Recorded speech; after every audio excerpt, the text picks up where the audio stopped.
every story ever told is about reincarnation.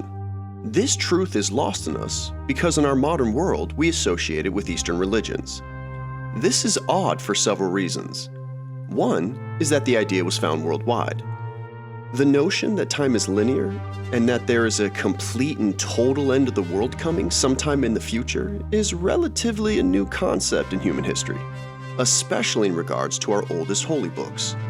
This includes the Torah and the Bible. In the ancient world, time was cyclical, and it was measured in ages. It's why we say that history repeats itself.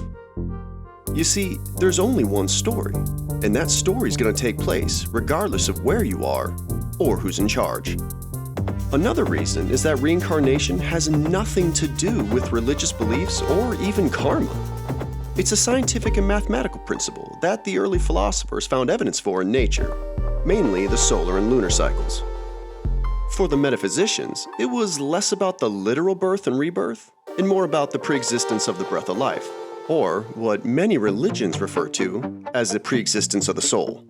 This concept is found all throughout Judaism and Christianity, and as strange as it sounds to modern practitioners, reincarnation was actually a pillar belief in the early church. Examples of it are all over the Holy Scriptures, in both the Old and New Testaments.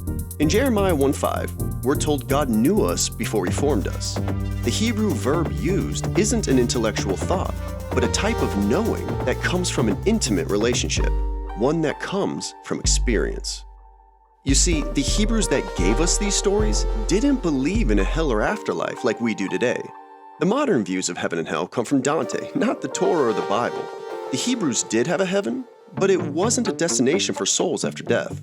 And what has become the lake of fire for Christians meant something completely different to the biblical writers.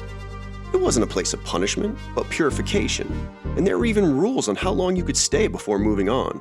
Today, we refer to this as alchemy, which is just another way to say reincarnation.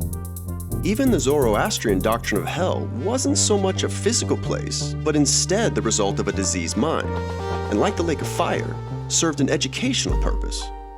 This purpose is why the Hebrew word for life is plural, and why many Jews today believe Cain and Abel reincarnated as Jethro and Moses.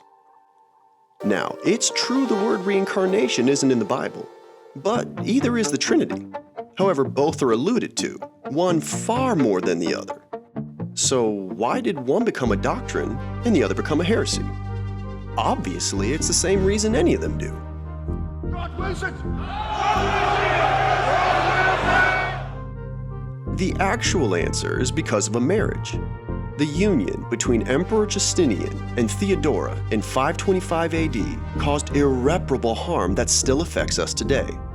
It was also illegal, which is why he had to change the laws before he could marry her. Put politely, men of his status weren't allowed to marry women of her occupation. The result was not only the closing of the philosophical schools and burning of the Orphic texts, but also declaring reincarnation heretical in 553 AD. Reincarnation, or what metaphysics calls liberation, is what the Apostle Paul referred to when he spoke of perfection. This state, which religions around the world have convinced us can't exist until sometime in the future, is available right now, which is why Jesus commanded us to be perfect in Matthew 5:48. The confusion and seemingly impossibility of this command exists when we fail to understand what we are, or even what death is. Nothing good or bad can ever happen to you because you aren't a noun. You're a verb, the noise of knowingness. What is dead can never die.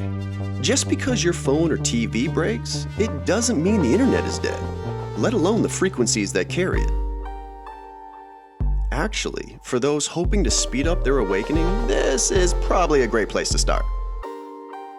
Identifying with the world of solids and shadows is the source of all our suffering.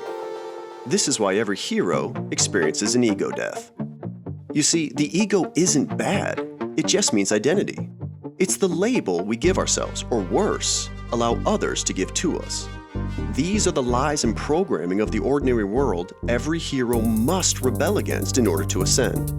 This fall and restoration of paradise is the backbone of every story ever told, and where the notion of reincarnation comes from. When the hero experiences an ego death and discovers their higher self, what has actually happened is that they've identified with another label.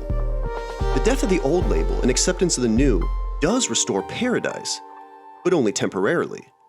This is because all labels are disempowering. It's also why the Bible says the gates of heaven are never shut. Once you identify with another label, you eat the fruit of the knowledge of good and evil and inevitably fall back into the programming of the ordinary world. Restoring paradise will require another hero's journey, or another round of reincarnation. The good news is that this cycle doesn't last forever. You see, the Bible also says that those who overcome will go out no more. This is when the hero discovers their true self, eliminating the need for a sequel. There's only one story. There's only one person in that story, and that person is you.